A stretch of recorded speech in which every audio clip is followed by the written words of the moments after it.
MP ekuZimbabwe ati disappointa ende vati jairira zvisingatomboiti. Chii chakadaro ichocho chinai guys? Kana zvinhu zvinge zvakudaro more reduced to the extent yekukatirwa zvima piece of land, zvima wetlands, zvima waterlands. Chii chakadaro ichocho?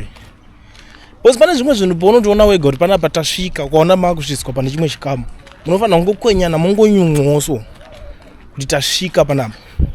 Because tisatenda kure, ngatimbotarisei vamwe vanhu venyu mimi vakadzingwa kunge imbwa imimi. Vakadzingirwei kunge imbwa? What happened?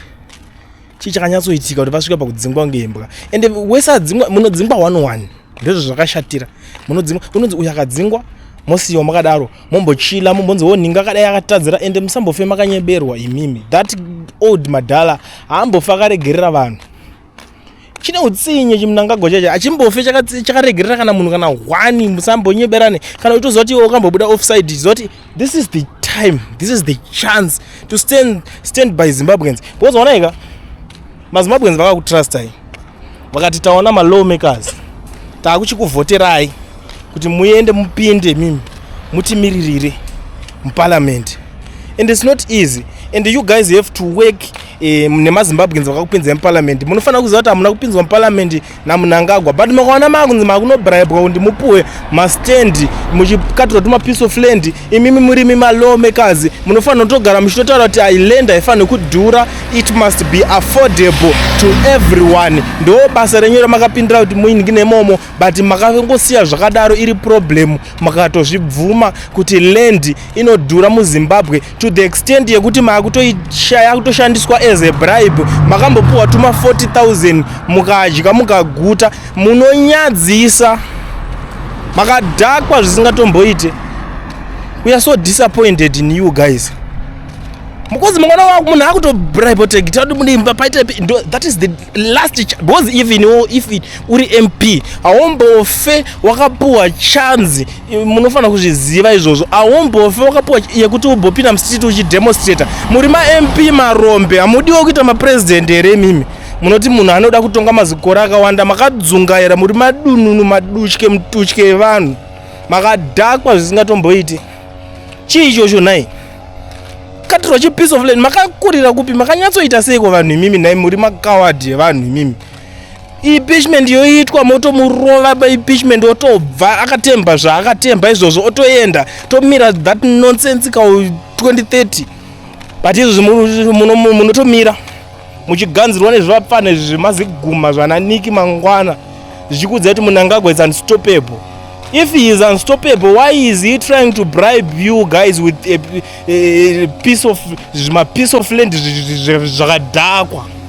Utopuwa pa waterland, wetlands yagara isingatoshandiswe, panotongoshandiswa kuita zvimwe utonzi wakupuwa imba yako kuti ugare ipapo. Makadzungaira. Dai mosquito yakayiningirina ipapo ichakubvarurai. Zvinhu zvamunopuwa nazvo zvacho zvakadhakwa. Because here's the thing, tomorrow panongomuka pakunzi pakuiswa imwe nigirikini iri better, paiswa imwe city council, ichataura kuti makapinda sei. Moti takazoningira takazopiwa papane local government, papana ana Daniel Garwe what ameno chimfana chimwe chacho chinonzi Daniel Garwe chisina kana kutombota mushe. Odedzwa kunzi Daniel Garwe wakapa vanhu pa wetlands oramba. Okuudza kuti handizviziva pamwe anenge atofa, because those guys havakwanise kurarama for the next 4 decades. Ivo vana vako vachasara vachitorerwa uchifunga kuti waita zvinhu zvine musoro. Munonyadzisa zvisingatomboite, makadhakwa. Those guys vari kubribe everybody, wese ane voice, wese ane chekuita. Vakatouyawo nekwatiri vachitira kuti ofa zvinhu zvakasiyana-siyana, tikaramba tikati hatitengese hatipenge. Kwakatouya vanhu vanouya through someone unoziva kuti anenge ari padhuze newe. Zvikanzi pane pari kuofa chakati, pari kudiwa studio equipment hausi kuida here, wobva wapuwa nigirikini tumota twako tokufambisa basa, uchizodai ndikati mota nadzo.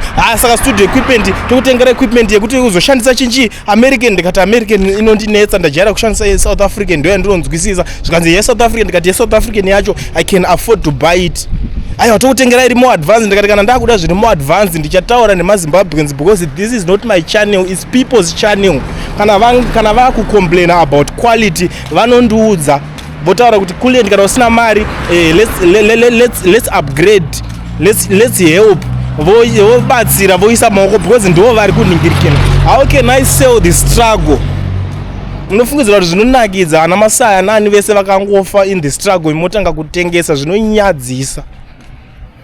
Even imimi vanhu vacho muri kuzviita kunge muri kuda kusapota iye Mnangagwa wacho, makadhakwa zvisingaiti. Dai manga muri munguva yehondo aigona kutokuuraya iye wacho. Because anenge achiti muri vatengesi. Vatengesi vese havararame nekusingaperi, musafunga kuti achakutrustai futi.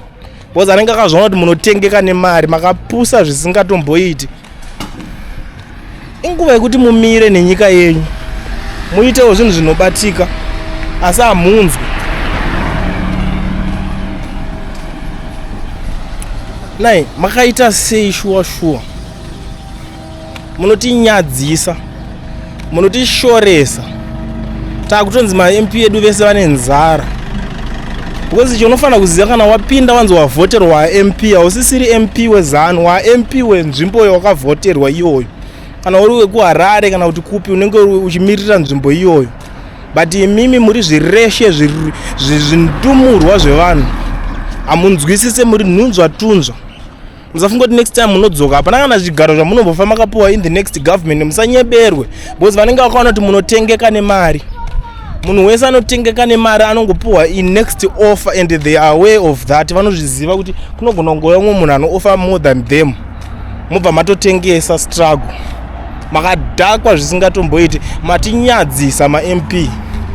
I was told kuti manga muri kunigirikini, saka ndatombotanga ndichizviramba ndichiti no, ma-MP havangambodaro because ma-lawmakers. Chimuti chiri kwamuri, makutamba nechimuti, munopenga.